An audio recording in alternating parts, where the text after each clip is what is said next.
سەرجەم سزاکانی ئەنجومەنی ئاسایشی نێودەوڵەتی کە پێشتر هەڵپەسێردرابوون بۆ سەر ئێران چالاکرانەوە. ئەنجومەنی ئاسایش ڕۆژی 26 ئەیلول. The result of the voting is as follows. بڕیارنامەکەی چین و رووسیا بۆ درێژکردنەوەی وادەی هەڵپەساردنی سزاکان بۆ سەر ئێران ڕەتکردەوە. بە هۆیشەوە هەموو سزاکانی پێشووی ئەنجومەنی ئاسایش چالاکرانەوە. سزاکان بەپێی میکانیزمی سناببەک گەڕاندرانەوە کە خۆی لە 6 بڕیارنامەی نەتەوە یەکگرتووەکان دەبینێتەوە، لە بەرنامەی ئەتۆمی و موشکیەوە تا بلۆکردنی سەروەت و سامان، گواستنەوەی کەشتیوانی، قەرزی هەناردە و بیمە بانکەکانی ئێران.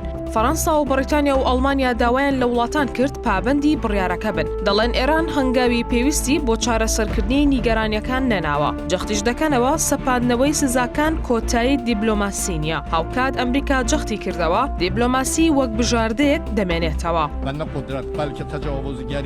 لە بەرامبەردا ئێران ئیدانەی بڕیارەکە دەکات.